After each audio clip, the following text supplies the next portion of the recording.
It's welcome back to my mini vlog. So for today's video, last week na nagpunta kami sa market. Yung unang reason kung bakit kami pumunta dyan is gusto ko sanang tignan kung doon sa branch ng Alberto ay meron bang sandals or slipper na gusto ko kasi merong manlilibre sa akin. Oh, wow! Siyempre, kapag may malilibre sa atin ng ganito, wala nang patumpik-tumpik pa. Pumunta na doon at maghanap at bumili na.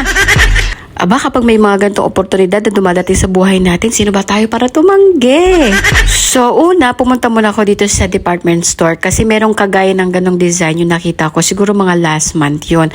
Pero, pagdating ko doon, hindi pala siya sandals. Slipper lang pala siya. Pero grabe din na, pare sila ng presyo. Mas mahal pa nga itong slippers compared doon sa Alberto na sandals. So dahil nag-iisip-isip pa nga ako dito kung talaga bang bibilhin ko yon. Pero sabi nga ng tita ko, sige na, bilhan mo na yan. Okay yan sa akin kung gusto mo. Kapag ganyang mga mensahe na natatanggap mo, syempre parang ay ano ba yan? Napaka-sweet naman. Pero nung mga panahon na yan, hindi pa rin ako nakabili ng slipper or sandals na yan. Nag-check pa ako sa ibang mga SM. And then, ending, nag-grocery na lang kami doon sa market.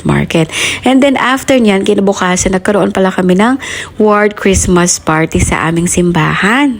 At ang aming team nga dito ay Hawaiian. O, sino ka dyan? Parang summer sa December. Wow!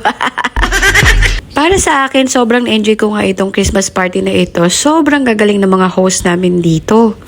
At the same time, per organization, may presentation. Yung organization na yun yung may primary na 4 years old hanggang 11 years old, yung age ng mga bata. Tapos meron naman dyan yung mga kabataan or youth.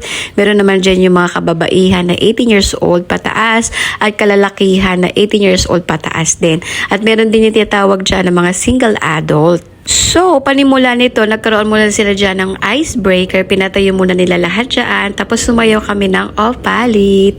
Actually, pangarap ko nga rin i-TikTok ito. Kaso nga lang parang nahihiya na ako. Kasi hindi na ako ganun kagaling sumayaw. Char. Alam nyo, sa totoo lang, excited talaga ako sa mga ganitong programa ng simbahan. Kasi wala naman akong work. Kaya wala naman akong ibang Christmas party na pupuntahan.